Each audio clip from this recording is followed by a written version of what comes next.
So my name is Matt Hammond. I'm blessed by the best, and I'm a loving father and husband. Got two awesome kids and an awesome wife.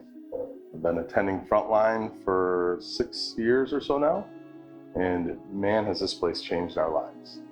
I was reading my daily devotional the other day, and it referenced our faith and our walk with God, our relationship with God, to like a Major League Baseball game or sporting event.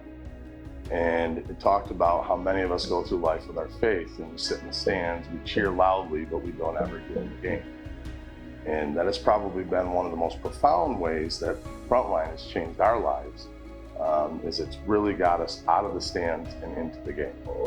And it's done that through small groups. I joined a executive leadership group. Actually, my wife signed me up, said you're going to a small group, and found out that it was about leadership training. And it was one of the starts to the most profound impact Frontline's had in our lives. I went from being in the stands and watching to now playing the game. And how I've done that is I've really brought my faith and my walk with God into my work life. So there's a sermon series about bringing your faith into the marketplace, and that really resonated with me. And so I started looking at work, and worked at the same place for 22 years at Christmas parties, but we've really never given anybody the true gift of God at Christmas time, which is a Bible. So 3 years ago, I started a program where every employee at our company, my wife and I own our own company, and every employee at Christmas time has the opportunity to get a free Bible. First year we gave out a handful of Bibles. Next year we gave out some more Bibles.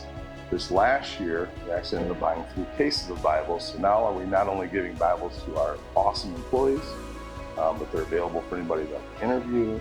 We've since donated Bibles to a local church in our community for their fundraising gala.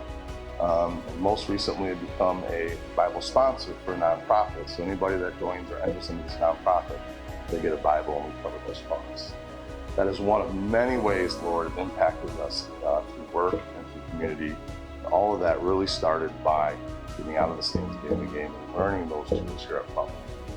So my message to anybody watching would be, get involved, join a small group, join a prayer group, come to church via online or in person, and just get in the game, because it'll change your life, it'll be rewarding, it'll do things that you just can't imagine. So I'll never forget, I used to be a little uncomfortable because of the Christmas party and any event that we had, we would typically always pray, and pray before we ate. And as I was younger, and as I was still kind of in the stands, I realized that it didn't need to be uncomfortable, that it was okay to profess your faith. You don't have to make people believe your faith, but it is okay to profess it in front of people. And so there was kind of a changing in the tide where I used to sit, and I remember back when my father used to pray at these events, and I would sit there uncomfortable, like, oh, why is he doing this? Not everybody here is a believer. And it just was a real uncertainty, real kind of awkward feeling for me. And then it hit me. And I realized why he stood there. He stood there because he was proud of his faith and he wanted to share it. And I found comfort and joy and strength in sharing my faith. And it's up to others if they want to hear me, and I would love to engage them. But just because we're praying or just because we're handing out Bibles doesn't mean we're making people believers, but it gives them the opportunity. And that's where God takes over, and he works in people's hearts and minds. And really, he is the true magician that can really give people what they need to really change their lives. We often talk in our household about, we reference God as in life as getting in the back of the bus and letting God drive. And as I've gotten older and gotten stronger in my faith and my walk in my relationship with God, I found that it's a lot better to sit in the back of the bus and let him drive. And when we get up to the front of the bus and start grabbing the steering wheel, that's when life can get a little messy. And when we try to navigate life, especially without God, that's where life gets really messy. It can be really ugly. It can be uncomfortable, painful. Life isn't always easy, but it is much easier when you have the Lord working in your heart and mind and able to give them those things and then let them.